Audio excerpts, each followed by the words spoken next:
Hello दोस्तों, कैसे हो आप सब। I hope you all are doing fantastic और आपकी पढ़ाई भी एकदम अच्छे से चल रही होगी। चलिए now let's begin with the revision of questions from case study digest for chapter number 11।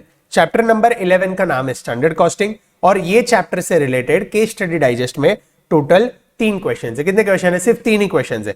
पहला जो क्वेश्चन है that is case study number 3, दूसरा जो क्वेश्चन है that is case study number 13 और तीसरा जो क्वेश्चन है that is skill based assessment question 20। तो ये तीनों क्वेश्चन को हम फटाफट कर लेते हैं। Let's begin with the first question. पहला क्वेश्चन जो है that is case study number 3, it is on learning curve and control ratio. Case study number 3, learning curve and control ratios. Let's read the question. Bhatia motor works BMW, वाह, according to ICI एक case study में India में जो BMW है उसका नाम क्या है? Bhatia motor works. So BMW is one of the renowned coach builders in North India with a mission to design and fabricate high quality buses that are innovative in style and engineering, maintaining the standards of reliability. BMW is marketed both locally and internationally. तो ये जो BMW company है वो क्या करती है? उनका काम है डिजाइन और फैब्रिकेट करना हाई क्वालिटी बसेस को।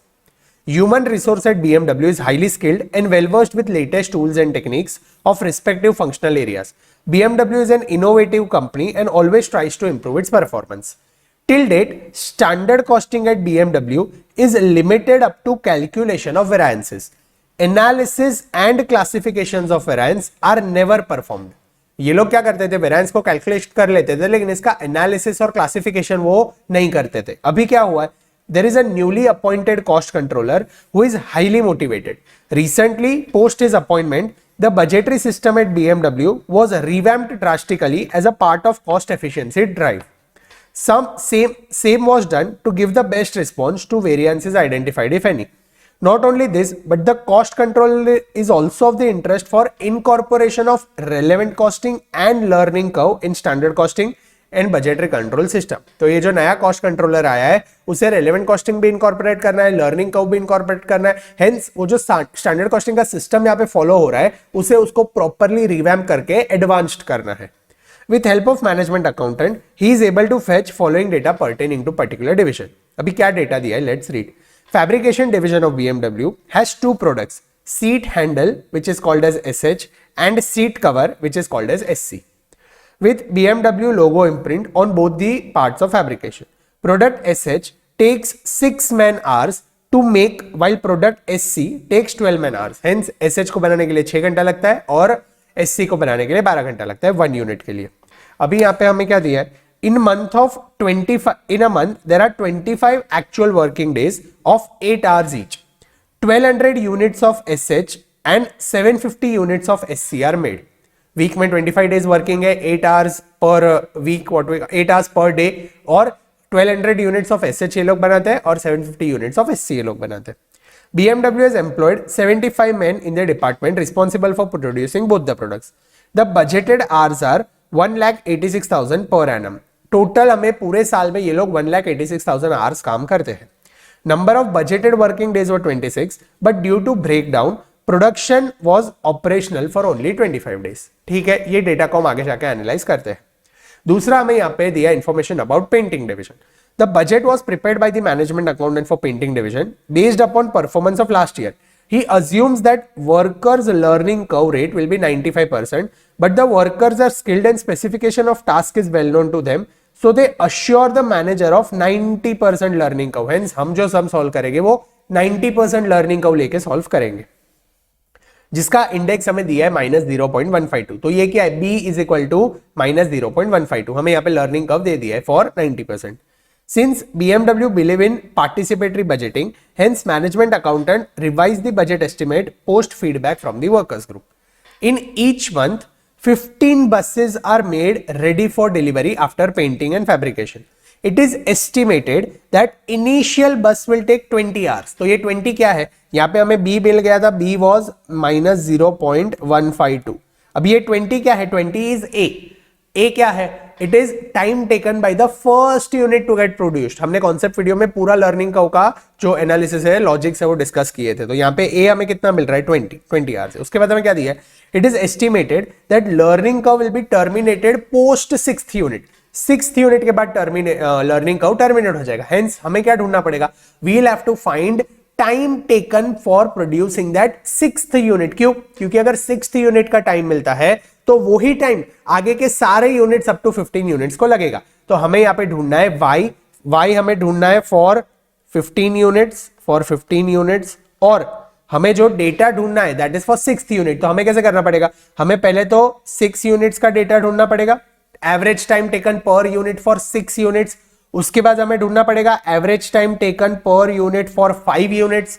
फिर 6 यूनिट्स और 5 यूनिट्स का अगर हम डिफरेंस लेते हैं तो we will get time taken for the 6th unit, और वो 6th यूनिट को हम बाकी जितने यूनिट है उससे मल्टीप्लाई कर देंगे तो हमें ये एक आंसर मिल जाएगा। इजी सिंपल, हम आगे सॉल्व करेंगे तो आपको ज्यादा क्लियर होगा। यहाँ पे हमें फिर कुछ वैल्यूज दिए, log 2 के, log 3 के, log 5 के, एक्सेट्रा एक्सेट्रा, एंटीलॉग्स के भी वैल्यू दी है। लेट्स सी हमें पूछा क्या है। सबसे पहले ना यहाँ पे थियरी क्वेश्चन है थोड़े 4-5, हमें थियरी के पॉइंट्स एक एक समझाने हैं, उसके बाद हमें कैलकुलेशंस करना है। तो एक एक हम पढ़ते हैं और एक एक हम रीड करते हैं। सबसे पहले हमें क्या पूछा है?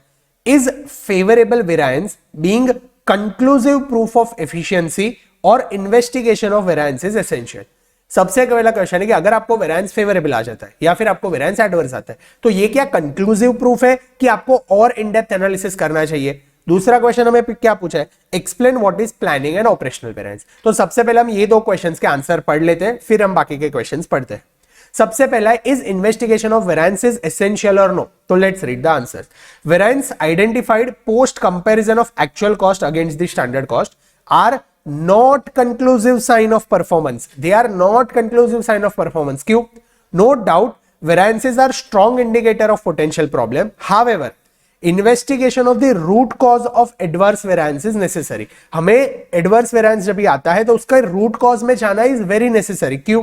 Because some of the variances are composite in nature. For example, material usage variance can be further classified into material efficiency and material yield variance. अभी ये जो मटेरियल यूसेज वेरिएंस है it can be further classified into material yield variance, material mix variance या फिर material efficiency variance. ये हमने calculate किया था जब हमने सॉल्व किया था। यानी अगर आप वेरिएंस को फर्दर क्लासिफाई कर सकते हो तो you must calculate and then see कि क्या मिक्स की गलती है, क्या यील्ड की गलती है, क्या कैपेसिटी की गलती है, क्या स्पीड की गलती है। तो हम जब भी कोई वेरिएंस एडवर्स आता है तो उसको अगर इन डेप्थ एनालिसिस पॉसिबल है तो हमें करना चाहिए, that is necessary.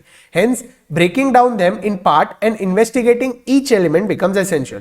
So even favorable variance needs to be investigated. To understand this statement, a suitable illustration of raw material that is too competitive in pricing environment can be taken. Suppose inferior quality goods whose price is comparatively less is ordered. On one side, favorable price variance will arise.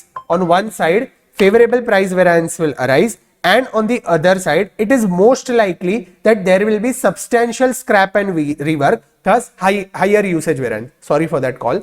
यहाँ पे हमें क्या बताया वो लोग ने कि अगर हम चीप क्वालिटी के मटेरियल्स परचेस करते हैं, हम अगर सस्ता मटेरियल परचेस करते हैं तो उससे क्या होगा, हमारा जो प्राइस वेरिएंस है वो तो फेवरेबल आ जाएगा। लेकिन प्राइस वेरिएंस अगर फेवरेबल आता है तो रॉ मटेरियल अगर सस्ता है तो खराब होने के चांसेस है, डिफेक्टिव होने के चांसेस है, तो उसकी वजह से हमें ज्यादा मटेरियल यूज करना पड़ेगा। तो हमारा जो मटेरियल यूसेज वेरिएंस है वो एडवर्स हो जाएगा। हेंस अगर आपका प्राइस वेरिएंस फेवरेबल है तो ज्यादा खुश होने की जरूरत नहीं है। You need to analyse further कि भाई फेवरेबल क्यों है। अगर हमने सस्ता मटेरियल लिया है तो देयर आर चांसेस कि प्राइस वेरिएंस फेवरेबल हो, लेकिन हमारा जो यूसेज वेरिएंस है वो एडवर्स हो जाएगा। तो यहाँ पे फर्स्ट थिंग था। दूसरा हमें पूछा है explain planning and operational variance. अभी प्लानिंग वेरिएंस क्या है और ऑपरेशनल वेरिएंस क्या है, तो लेट्स रीड।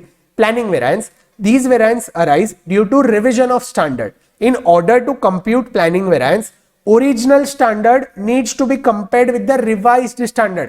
प्लानिंग और ऑपरेशनल वेरिएंस एक्चुअली आया क्यों था, क्योंकि वो लोग हमें बोल रहे थे कि आप ट्रेडिशनल वेरिएंस अगर कैलकुलेट करते हो तो ठीक है, लेकिन क्या आपने आपके बजट को रिविजिट किया, आपके प्लानिंग में कोई गलती थी? अगर प्लानिंग में कोई गलती थी तो उसके लिए एक रिवाइज्ड बजट बनाओ, एक रिवाइज्ड स्टैंडर्ड बनाओ और वो रिवाइज्ड स्टैंडर्ड को आपके बनाए हुए पुराने बजट के साथ कंपेयर करो।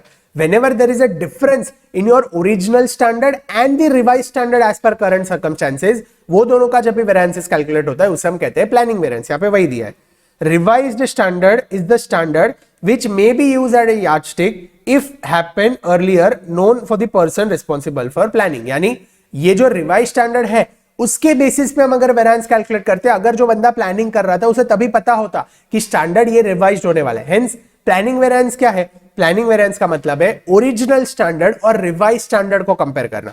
ऑपरेशनल वेरिएंस क्या है? Operational variance is on account of variance due to actual performance compared with the revised standard. यानी यहाँ पे तीन चीज है, एक तो हमने पहले ओरिजिनल स्टैंडर्ड बनाया होगा, आज के सर्कमस्टेंसेस को देख के हमारा ओरिजिनल स्टैंडर्ड ही मैच अनरियलिस्टिक है, इसकी वजह से हमने करंट सर्कमस्टेंसेस को लेके एक रिवाइज्ड स्टैंडर्ड बनाया है, और उसके बाद हमारा जो एक्चुअल परफॉर्मेंस है वो है। तो आप जब भी आपके पुराने ओरिजिनल स्टैंडर्ड को और रिवाइज स्टैंडर्ड को कंपेयर करते हो तो उसे हम कहते हैं प्लानिंग वेरिएंस, और रिवाइज स्टैंडर्ड और एक्चुअल स्टैंडर्ड को जब भी कंपेयर करते हो उसे हम कहते हैं ऑपरेशनल वेरिएंस। चलिए अभी आगे थर्ड क्वेश्चन हमें क्या पूछा है वो देखते हैं। Standard cost used for variance analysis is not always relevant cost. Standard cost used for variance analysis is not always relevant cost. Explain the importance of relevant cost while determining the standard cost. जब भी हम standard costing में calculations करते हैं तो वो relevant costing के basis पे हर बार नहीं होता, ये बात समझाओ, और रेलेवेंट कॉस्टिंग का इंपॉर्टेंस क्या है स्टैंडर्ड कॉस्टिंग में वो भी हमें समझाओ। Let's read.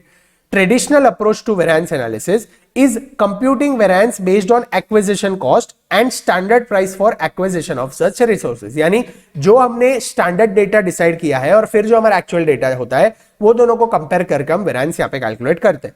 This may be misleading when resources are scarce in nature, because if scarce resources are not effectively used, it will not only increase the purchase cost but also result in loss of contribution. हमने ये relevant costing का example के साथ अपने concept video में discussion किया है, तो अगर आपको एग्जाम्पल भी देखना है इसका तो आप एक बार कॉन्सेप्ट वीडियो देख लेना। तो यहाँ पे हम क्या डिस्कस कर रहे हैं कि यूजुअली तो अगर आप ट्रेडिशनल वेरिएंस मेथड से कैलकुलेट करो वेरिएंसेस तो ठीक है, लेकिन अगर आपके पास रिसोर्सेस स्केर्स है, यू हैव लिमिटेड रिसोर्सेज, आपके बिजनेस में कंस्ट्रेन है, लिमिटिंग फैक्टर है, तो ऐसे केस में अगर आप ये रिसोर्सेज को ऑप्टिमली यूटिलाइज नहीं करते हो तो देयर आर चांसेस कि आपको लॉस्ट कंट्रीब्यूशन मिले, यानी there is a loss of contribution. तो ये जो लॉस ऑफ कंट्रीब्यूशन हो रहा है उसे भी हमें कहीं ना कहीं तो इनकॉर्पोरेट करना पड़ेगा। तो वो लोग हमें क्या बोल रहे हैं, आपका ये जो मटीरियल यूसेज वेरिएंस है, आपका जो मटीरियल यूसेज वेरिएंस है, मटीरियल यूसेज वेरिएंस का फॉर्मूला क्या है, usage related to quantity, so difference in quantity into बाहर हमें प्राइस मल्टीप्लाई करना है तो that will be standard price, hence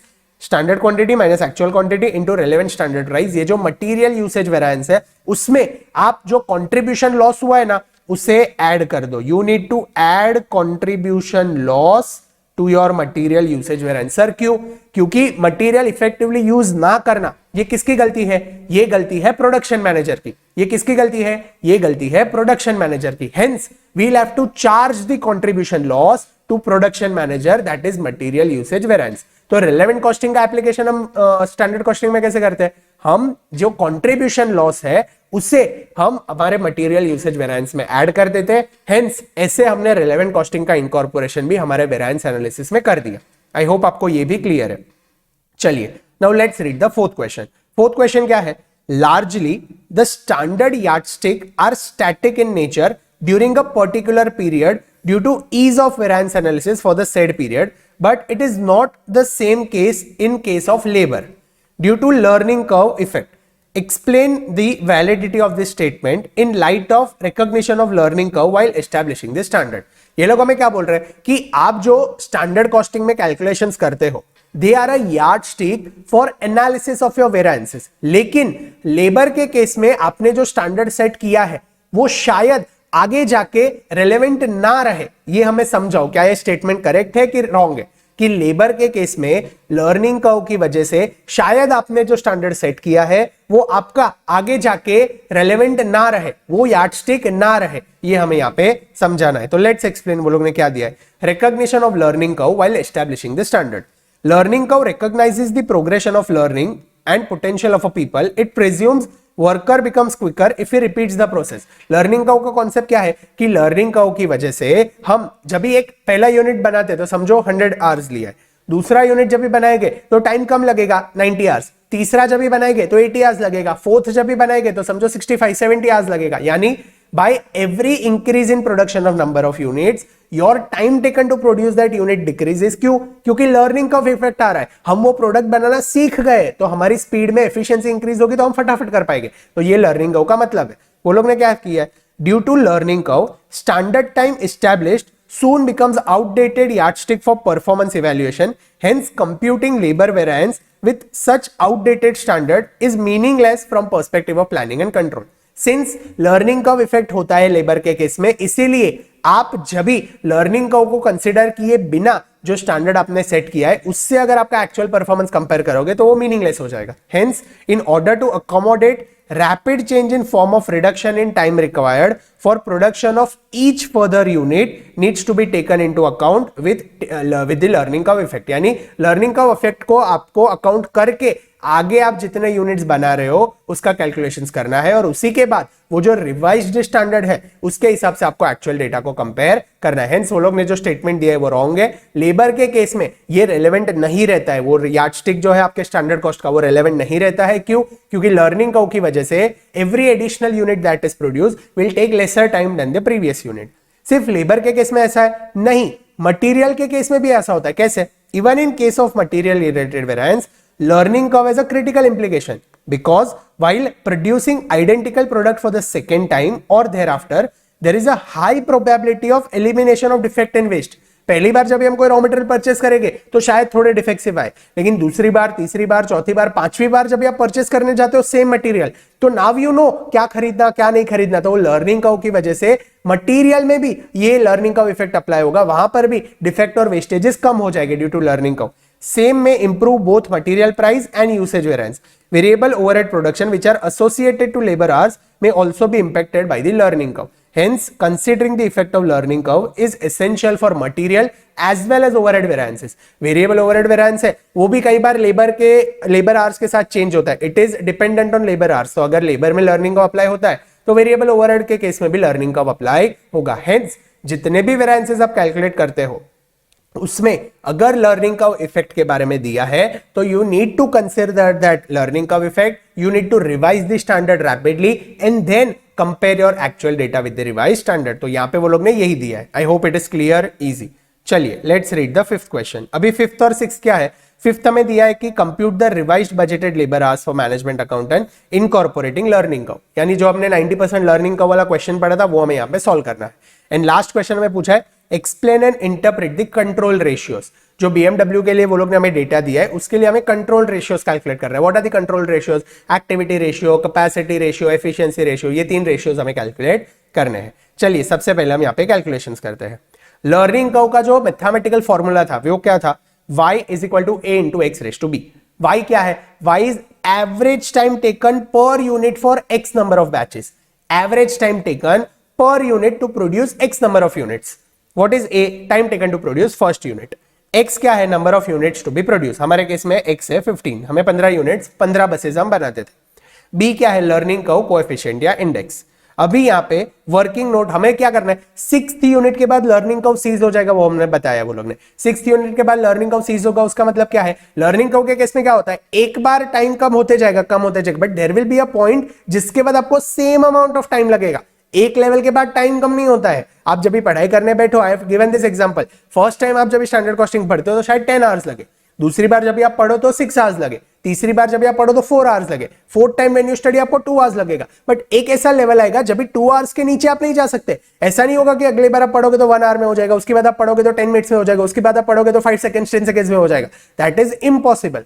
एक लेवल के बाद ऐसा होगा कि आपका लर्निंग कर्व सीज हो जाएगा। तो हमें यहाँ पे क्वेश्चन में क्या दिया है कि after 6th unit your learning curve will cease. हमें ढूंढना क्या है? हमें ढूंढना है 15 यूनिट्स ऑफ बसेस को डिजाइन और फैब्रिकेशन करने के लिए कितना टाइम लगता है। तो 15 यूनिट का टाइम ढूंढने के लिए हमें यहाँ पे दिया है कि 6th यूनिट के बाद लर्निंग कर्व सीज होता है। तो सबसे पहले हम क्या करेंगे? We will find total time required for painting 6 buses, then we will find total time required to paint 5 buses. तो 6 बसेस का टोटल टाइम कितना होता है, 5 बसेस का टोटल टाइम कितना होता है, वो दोनों को सब्ट्रैक्ट करेंगे तो हमें मिलेगा 6th बस को पेंट करने का कितना टाइम लग रहा है। तो फिर वो 6th बस के टाइम को हम बाकी के जो 10 बसेस बचे हैं उससे मल्टीप्लाई करेंगे तो हमें टोटल टाइम फॉर 15 बसेस मिल जाएगा। Let's solve.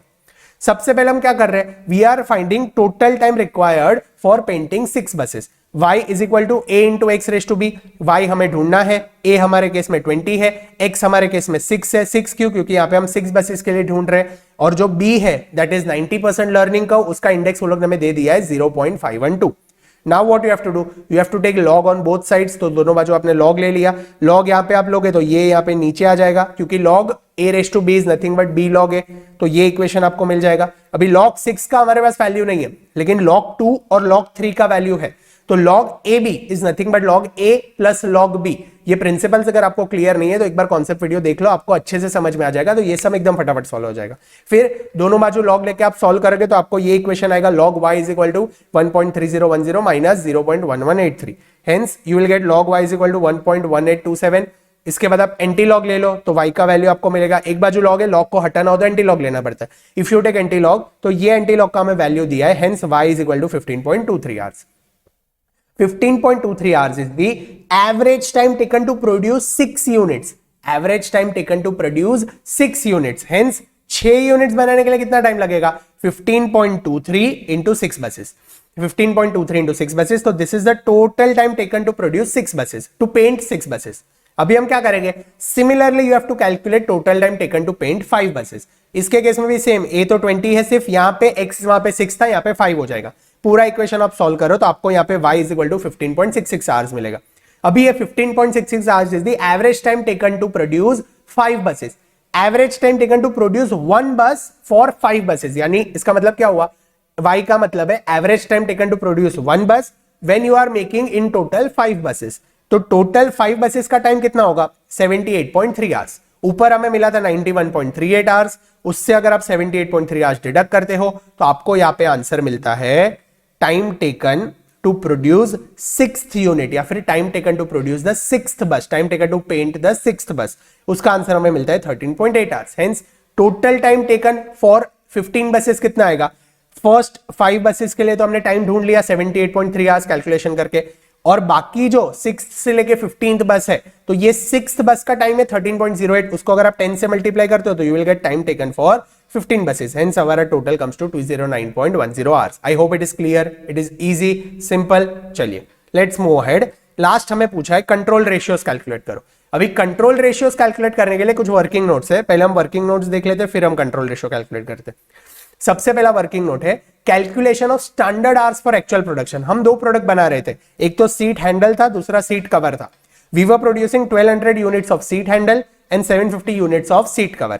6 आवर्स लगता था फॉर सीट हैंडल और 12 आवर्स लगता था for seat cover. Hence total time required to produce both this units were 16,200 hours. ये क्या है? This is the standard time required to produce this two. This is the standard time required to produce this two. अभी हमें एक question दिया था कि annual budgeted hours is 1,86,000 hours, यानी हमारे पास इन टोटल पूरे साल में 1,86,000 आवर्स है काम करने के लिए। इसको अगर आप 12 के साथ डिवाइड करते हो तो you will gate monthly hours. Per month हमारे पास 15,500 आवर्स है।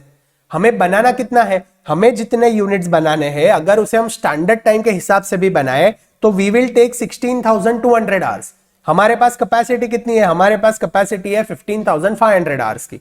अभी हमने कितना काम किया? तो हमने क्या किया है? हमने वीक में 25 डेज काम किया है, एवरी डे हम 8 आवर्स काम करते हैं, and there are total 75 workers who are working together. Hence total time that we have worked is 15,000 hours. Total time that we have worked is 15,000 hours. अभी activity ratio क्या है? तो activity ratio है कि कितना रिजल्ट हमने achieve किया। It measures the level of activity attained over a period by expressing standard hours required for actual production as a percentage of budgeted hours. इसका मतलब क्या हुआ कि हमने कितना काम करना चाहिए था वर्सेस हमारे पास कितना टाइम है। एक्टिविटी करने के लिए हमारे पास कितना टाइम है, या फिर हमने कितनी एक्टिविटी की, या फिर कितना रिजल्ट हमने अचीव किया। इसको अगर आप सॉल्व करते हो तो 16,200 this is the actual time, यानी standard time required for actual production versus standard time that we have. Standard time required for actual production versus standard time we have, this comes to 104%। इसका interpretation क्या है? 104% signifies that BMW needs to work 4.52% extra than what is budgeted to manufacture their actual capacity. अगर उन्हें actual result achieve करना है तो उन्हें 4.52% ज्यादा काम करना पड़ेगा, उनकी जितनी बजटेड कैपेसिटी है उससे ज्यादा, तब जाके उनकी एक्टिविटी अचीव होगी। अभी यहां पे हमें क्या दिया है कि ये जो 4.52% हमें एक्स्ट्रा काम करना पड़ेगा वो कैपेसिटी की वजह से है कि एफिशिएंसी की वजह से है। कैपेसिटी यानी हम कम काम करते हैं उसकी वजह से हमें 4.52% ज्यादा काम करना पड़ेगा, कि हमारी एफिशिएंसी कम है, हमारी स्पीड कम है, इसकी वजह से हमें ज्यादा काम करना पड़ेगा। तो कैपेसिटी रेशियो क्या है? Capacity ratio indicates actual utilisation of budgeted hours. हमारे पास बजटेड आवर्स थे 15,500, लेकिन हम गधे की तरह काम सिर्फ करते हैं 15,000 घंटे। हमें काम करना चाहिए था, हमें जितना आउटपुट चाहिए दैट इज फॉर 16,200 आवर्स। हमारे पास अवेलेबल एक तो कम टाइम है 15,500 आवर्स, उसमें से भी हम 15,000 आवर्स ही काम करते, that is we are not utilising our capacity to the fullest. तो कैपेसिटी रेशियो क्या है? Capacity ratio is 15,000 divided by 15,500 which comes to 96.77%। यानी कैपेसिटी रेशियो मेजर्स हम कम काम कर रहे हैं, हमें पास जितना बजटेड आवर्स था उसमें भी हम कम काम कर रहे हैं, hence capacity ratio comes to 96.77%। अगर आपको कैपेसिटी रेशियो डेज में एक्सप्रेस कर रहा हूं तो भी ज्यादा फर्क नहीं पड़ेगा। हमारे पास कितने 26 डेज थे, लेकिन हमने काम किया 25 डेज, तो अगर आप 25 डिवाइड बाय 26 करते हो तो आपको आता है 96.15। इसे हम कैलेंडर रेशियो कहते हैं। कैपेसिटी रेशियो कैलकुलेट करो या कैलेंडर रेशियो कैलकुलेट करो, आंसर थोड़ा प्लस माइनस होगा बट मोर और less it is same. Capacity और कैलेंडर ये दोनों बताते हैं कि हमें जितना काम करना चाहिए था उससे हमने कम काम किया, हमने कितना काम किया, क्या हमने फुल कैपेसिटी यूटिलाइज की या नहीं की, ये हमें कैपेसिटी रेशियो बताता है। और लास्ट रेशियो क्या है?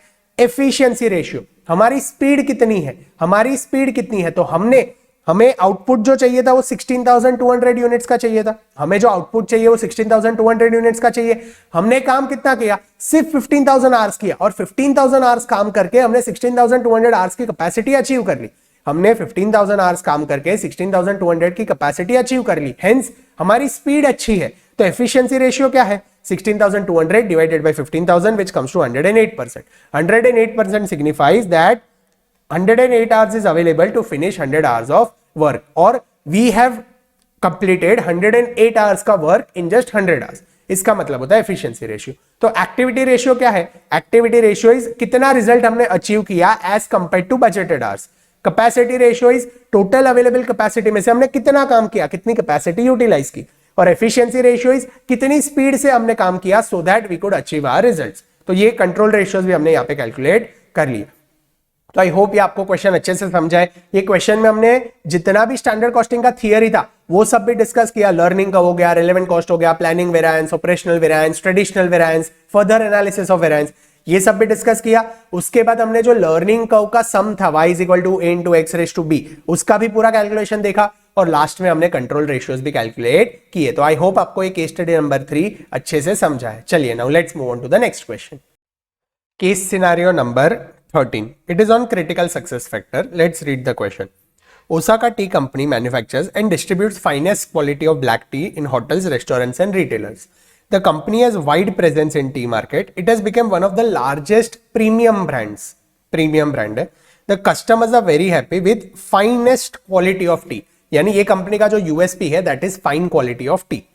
Osaka Tea Company never compromises with the quality of tea. The aim of the company is to deliver finest black tea to keep the customers happy. It has tied up with big tea estates for procurement of finest tea leaves directly from the estate for processing its own plants. इसका tie up है जहाँ से वो purchase करते हैं वहाँ से उसे finest qualities of tea मिलती है.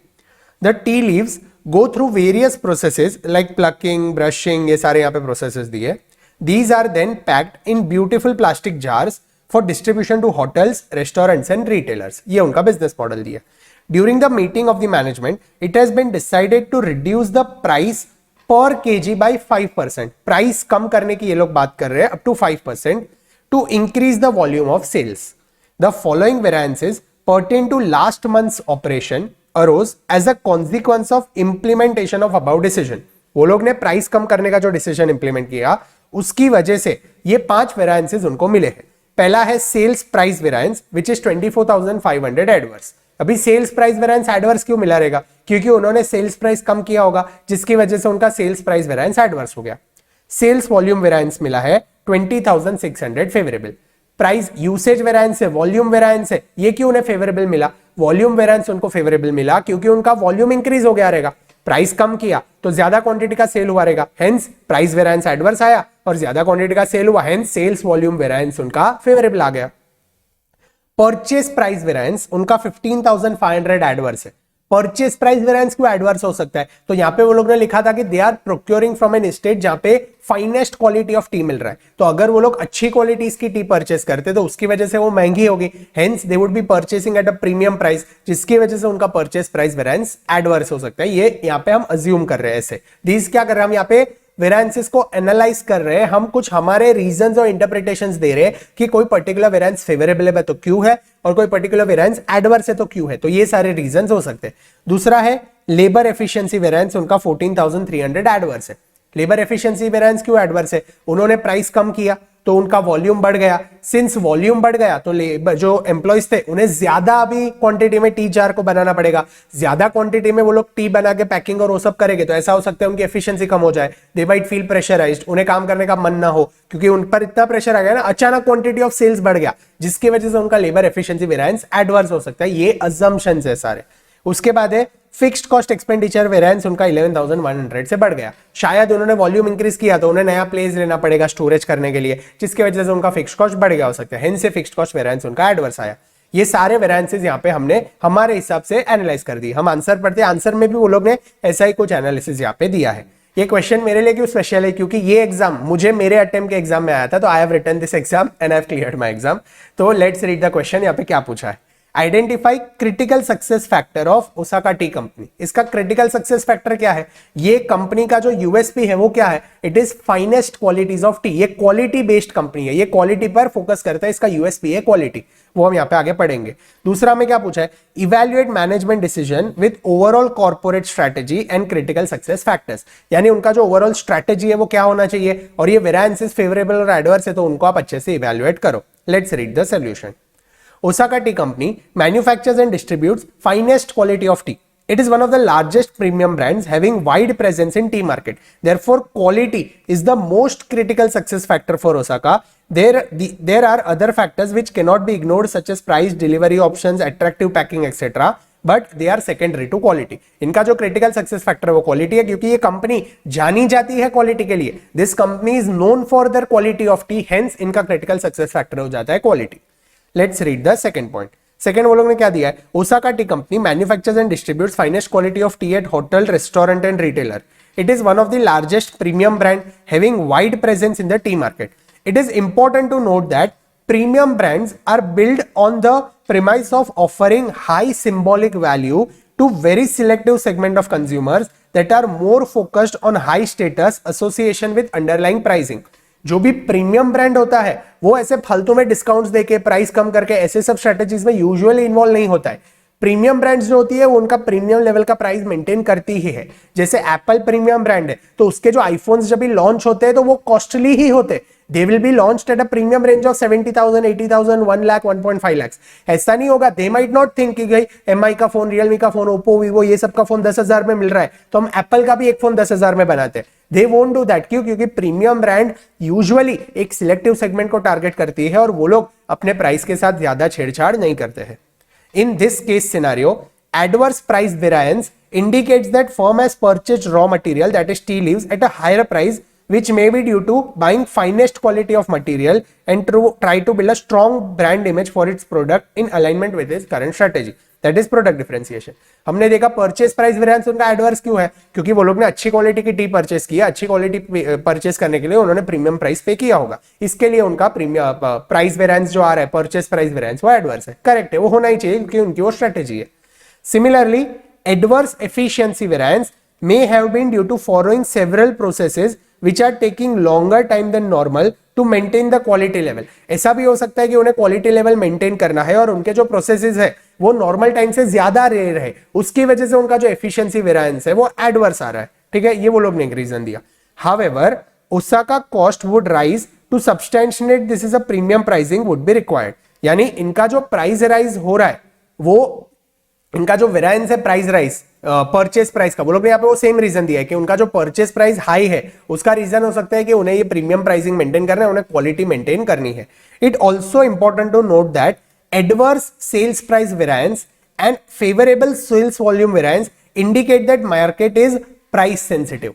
प्राइस हमने कम किया तो वॉल्यूम ऑफ सेल्स बढ़ गया, प्राइस हमने कम किया तो प्राइस वेरिएंस एडवर्स आया, जिसकी वजह से सेल्स वॉल्यूम वेरिएंस फेवरेबल आएगा। अगर ऐसा सिचुएशन मार्केट में होता है इसका मतलब है कि हमारी जो मार्केट है वो प्राइस सेंसिटिव कस्टमर्स से, प्राइस कम करते हो तो हमारा वॉल्यूम इंक्रीज हो जाता है। Hence the customer whom which we are catering is price sensitive. However, net impact of the same is negative on profitability. अगर आप प्राइस कम करते हो लेकिन आपका परचेस प्राइस तो कम हो नहीं रहा है, परचेस तो आपको महंगे में ही करना पड़ रहा है क्योंकि प्रीमियम क्वालिटी का ले रहे हो, इसकी वजह से हमारी प्रॉफिटेबिलिटी अफेक्ट हो रही है। Osaka could no longer make profit simply by pricing its product, that is reduce the price per kg by 5%. उनका परचेस प्राइस कम नहीं हो रहा है, इसकी वजह से वो प्रॉफिट नहीं करेंगे अगर वो सेल्स प्राइस कम कर दे तो। Osaka is intending to expand its market to retail market and street shop by reducing the price, which is opposing its current strategy. उनका जो करंट स्ट्रेटेजी है प्रीमियम ब्रांड मेंटेन करने का, लेकिन वो प्राइस कम करके पूरे मार्केट में एक्सपांड होने की ट्राई कर रही है। दैट इज वो छोटे शॉप्स में भी अपने प्रोडक्ट्स बिके उसके ट्राई कर रही है। This is actually against their strategy, ये उनके स्ट्रेटेजी से वो लोग थोड़ा डिविएट होकर यहाँ पे काम कर रहे हैं। तो ये हम एनालाइज कर रहे हैं कि भाई उनके वेरिएंसेस क्या है, उनकी स्ट्रेटेजी क्या है, उसका एनालिसिस हम यहाँ पे दे रहे हैं। In this scenario, it is important for Osaka to have a perception of exclusivity in the alignment with its present strategy. यहाँ पे हमने सजेशन क्या दिया, आपकी स्ट्रेटेजी आप प्रीमियम ब्रांड हो, अच्छी क्वालिटी की टी बेच रहे हो, तो प्राइस कम करके हर जगह मार्केट एक्सपांड करना, ये सब फालतूगिरी में आप मत पड़ो। आप परचेस प्रीमियम कर रहे हो, पैसा अच्छा दे के हाई प्राइस पे करके परचेस आपका कर रहे हो रॉ मटेरियल्स, तो बेचो भी हाई प्राइस पे। आपके जो कस्टमर्स है वो तो खरीदने ही वाले हैं, hence you will make profit and also you will not इनकर अ लॉस। अगर आप ऐसे प्राइस कम करते हो तो प्रॉफिट तो होगा नहीं, मार्केट सिर्फ एक्सपांड होगा, तो वो आपकी स्ट्रेटेजी से मैच नहीं हो रहा है, तो ऐसा मत करो। Therefore management should monitor the trend of variances on regular basis and take appropriate actions in case of evidence of any decline in quality. आपको variances continuous अपने मेंटेन करने हैं, और अगर आपकी क्वालिटी में कुछ हैम्पर हो रहा है तो ऐसा कुछ भी काम मत करना, क्योंकि वो आपका क्रिटिकल सक्सेस फैक्टर है। इजी सिंपल क्वेश्चन था, यहाँ पे हमने सिर्फ वेरिएंसेस को एनालाइज किया और ये कंपनी की जो करंट स्ट्रेटेजी है उसको एनालाइज किया, और वो लोग क्या एक्शंस ले रहे वो उनके स्ट्रेटेजी के साथ इन लाइन है या आउट ऑफ द लाइन है, आउट ऑफ कंट्रोल है, वो हमने यहाँ पे डिस्कस किया। तो यहाँ पे हमारा केस सिनेरियो 13 भी खत्म होता है। चलिए next question is skill based assessment question number 20. It is on budget reconciliation report. Let's read the question.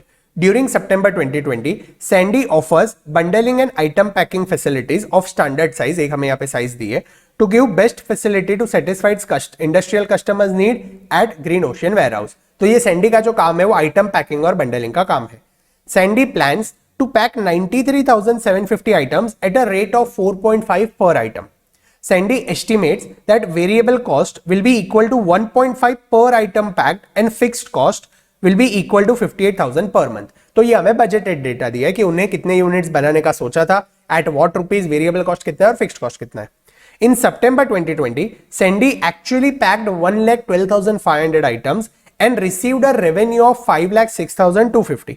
However, Sandy paid 1,80,000 on resources, including urgent purchase of tape at a retail price. ये हमें actual data दिया है, उन्होंने इतने units produce किए, इतना revenue उन्हें मिला, और उनका जो वेरिएबल कॉस्ट है दैट इज 1,80,000. बट ये 1,80,000 includes urgent purchase of tape. उन्हें अर्जेंटली कुछ परचेस करना पड़ा जिसकी वजह से उनका शायद वेरिएबल कॉस्ट ज्यादा हुआ है.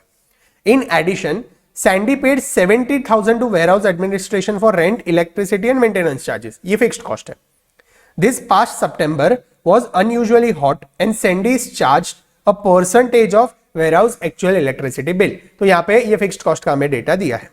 Prepare a budget reconciliation report along with suitable analysis. हमें यहाँ पे एक बजट रिकंसिलिएशन रिपोर्ट बनाना है. सबसे पहले तो ऊपर जो हमें एक डेटा दिया है ना, उसे हम एक टेबल फॉर्मेट में डाल देते हैं. हमें यहाँ पे दिया है, हमने बजटेड आइटम था 93,750, हमने एक्चुअली पैक किया 1,12,500. दूसरा हमारा जो रेवेन्यू था वो आइडियली 4.5 के रेट से 4,21,875 होना चाहिए था, लेकिन हमारा रेवेन्यू हुआ है 5,6,250. उसके बाद सिमिलरली हमारा वेरिएबल कॉस्ट होना चाहिए था 1,40,000, हुआ है 1,80,000. कंट्रीब्यूशन मार्जिन 2,81,250 होना चाहिए था, हुआ है 326,250. फिक्स्ड कॉस्ट हमारा 58,000 हमने बजट किया था, एक्चुअली हुआ है 70,000. हेंस हमारा जो प्रॉफिट हुआ है वो 223,250 होना चाहिए था, 256,250 हुआ है. तो हमें क्या करना है, ये सब में ये 223,250 और 256,250 ये दोनों का जो डिफरेंस है ना, उसे हमें रिकंसाइल करना है, जो आई थिंक 33,000 का कुछ डिफरेंस है. एक बार देख लेते कितना है. 223,250 minus 256,250 it comes to 33,000. Correct. तो ये 33,000 के प्रॉफिट के डिफरेंस को हमें यहाँ पे रिकंसाइल करना है. ये जो फर्स्ट पैराग्राफ है यहाँ पे वो लोग ने ये ऊपर हमने जो कैलकुलेशंस देखे वही दिया कि उन्हें रेवेन्यू कैसे मिला, तो 93,750 इंटू 4.5 करके मिला. वेरिएबल कॉस्ट कैसे मिला, तो 93,750 इंटू 1.5 करके मिला. हेंस जो उनके प्रॉफिट का डिफरेंस है, सैंडी का टोटल प्रॉफिट है, उसका वेरिएंस है 33,000 फेवरेबल. 33,000 से प्रॉफिट इंक्रीज हुआ है, इसका हमें एनालिसिस करना है. अभी एनालिसिस कैसे करेंगे, तो पहले तो ये टेबल में से ओरली आप मुझे बता दो एनालिसिस कैसे होगा रिकंसिलिएशन। उनका फिक्स्ड कॉस्ट 58,000 से 70,000 हुआ है, हेंस जो उनका फिक्स्ड कॉस्ट वेरिएंस आएगा दैट विल बी 12,000 एडवर्स। उनका जो फिक्स्ड कॉस्ट वेरिएंस आएगा वो 12,000 एडवर्स आएगा। उनका जो कंट्रीब्यूशन है वो रफली कितने से इंक्रीज हुआ है, आई थिंक वो 281 250 माइनस 326 250 45,000 फेवरेबल है। तो उनका जो कंट्रीब्यूशन मार्जिन है वो 45,000 फेवरेबल आया है। कंट्रीब्यूशन उनका 45,000 इंक्रीज हुआ है, वो मैं यहाँ पे लिख नहीं रहा हूं, मैं सिर्फ आपको बता रहा हूं। और उनके जो वेरिएबल कॉस्ट में डिफरेंस है, वेरिएबल कॉस्ट में कितना डिफरेंस है, 180 माइनस 140 625।